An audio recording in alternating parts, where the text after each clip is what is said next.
नमो भगवते वासुदेवाय नमः। राधे राधे। आप सभी दर्शकों का आपके अपने चैनल पर हार्दिक स्वागत है।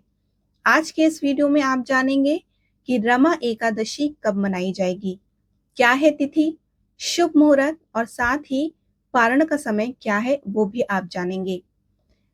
एकादशी तिथि जगत के पालनहार भगवान विष्णु को समर्पित है और यह पर्व हर माह के कृष्ण पक्ष और शुक्ल पक्ष की दशमी तिथि के अगले दिन मनाया जाता है। इस तिथि पर लक्ष्मी नारायण जी की विशेष पूजा की जाती है और इसके साथ ही एकादशी का व्रत रखा जाता है। इस व्रत के पुण्य प्रताप से साधक की हर मनोकामनाएं पूर्ण होती हैं और साथ ही भगवान विष्णु का आशीर्वाद भी प्राप्त होता है। अगर जातक श्रद्धा भाव से भगवान विष्णु की पूजा करता है तो उसे मनवांछित फल जरूर प्राप्त होता है। तो आइए जानते हैं कि रमा एकादशी इस साल 2024 में कब मनाई जाएगी।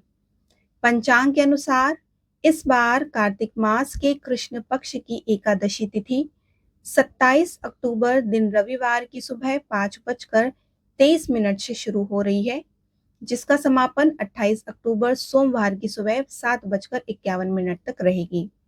शास्त्रों के अनुसार द्वादशी युक्त एकादशी व्रत के लिए श्रेष्ठ होती है, इसलिए रमा एकादशी का व्रत 28 अक्टूबर सोमवार को किया जाएगा। इस दिन ब्रह्म, इंद्र, ध्वजा और श्रीवत्स नाम के 4 शुभ योग भी बन रहे हैं, जिसके चलते इस व्रत का महत्व और भी ज्यादा बढ़ जाएगा। रमा एकादशी का पूजा मुहूर्त सुबह 9:22 से लेकर 10:46 तक रहेगा। सुबह 11:48 से दोपहर 12:33 तक है। दोपहर में 1:34 से 2:58 तक और वहीं शाम को 4:23 से लेकर 5:47 तक रहेगा।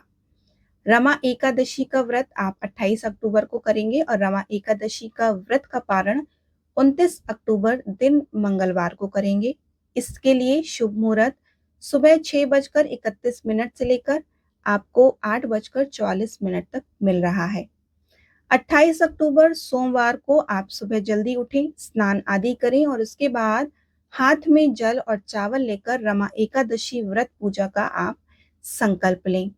शुभ मुहूर्त से पहले पूजा की सारी तैयारी कर लें और घर में ही साफ स्थान पर लकड़ी की पटिया या पाटा जिसको आप रखना चाहें मंदिर पर, उसको आप रख सकते हैं। उसके ऊपर आप सफेद कपड़ा बिछाकर भगवान श्री कृष्ण का चित्र रखें। पहले भगवान को कुमकुम से तिलक करें और दीपक लगाएं। भगवान के फूलों की माला पहनाएं, अबीर, गुलाल, रोली आदि चीजें चढ़ाएं। ओम भगवते वासुदेवाय नमः मंत्र का जाप करें। कृष्ण की मूर्ति है तो आप भगवान कृष्ण की मूर्ति रखें। भगवान विष्णु और लक्ष्मी की मूर्ति है आपके पास या उनका कोई फोटो चित्र है तो आप उसको भी रख करके उनको फूलों की माला पहनाएं, अबीर, गुलाल, रोली आदि चढ़ाएं और इस मंत्र का जाप करें, ओम भगवते वासुदेवाय नमः। भगवान को अपनी इच्छा अनुसार भोग लगाएं और इसमें तुलसी के पत्ते जरूर डालें। इसके बाद भगवान की आरती करें। दिन भर संयम पूर्वक रहें, यानी कि किसी भी के बारे में आप बुरा ना सोचें, गलत विचार मन में ना लाएं, ना ही किसी को बुरा बोलें। रात में भजन कीर्तन करें और अगली सुबह यानी कि 29 अक्टूबर को ब्राह्मणों को भोजन करवा के उन्हें दान दक्षिणा देकर उन्हें विदा करें और फिर स्वयं भोजन करें। इस तरह विधि विधान से आप रमा एकादशी का व्रत करें और रमा एकादशी का व्रत करने से आपकी हर मनोकामनाएं, हर इच्छा पूरी हो जाती है और जीवन में खुशहाली बनाए रहती है। याद रखें कि रमा एकादशी की पूजा के दौरान आपको रमा एकादशी की व्रत कथा भी सुननी है। सतयुग में मुचकुंद नामक एक राजा था और उनकी एक पुत्री थी जिनका नाम चंद्रभागा था। चंद्रभागा का विवाह राजकुमार शोभन से हुआ था।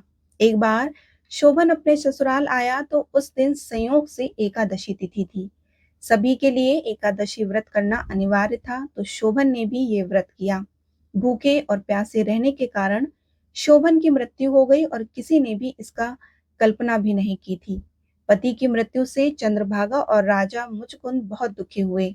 एकादशी व्रत के प्रभाव से शोभन मंदराचल पर्वत पर देवनगर में रहने लगा और एक बार राजा मुचकुंद जब मंदराचल पर्वत पर गए तो उन्होंने अपने दामाद का वैभव देखा। उन्होंने ये बात अपनी पुत्री चंद्रभागा को बताई और पिता से आज्ञा लेकर चंद्रभागा भी शोभन के पास चली गई और दोनों पति पत्नी सुखपूर्वक रहने लगे। साथ आप रमा एकादशी का व्रत संपूर्ण करें और रमा एकादशी के दिन आप जो भी इच्छा भगवान विष्णु माता लक्ष्मी से मांगते हैं वो आपकी मनोकामनाएं जरूर पूर्ण करते हैं। बोलिए श्री हरि विष्णु भगवान की जय, माता लक्ष्मी की जय।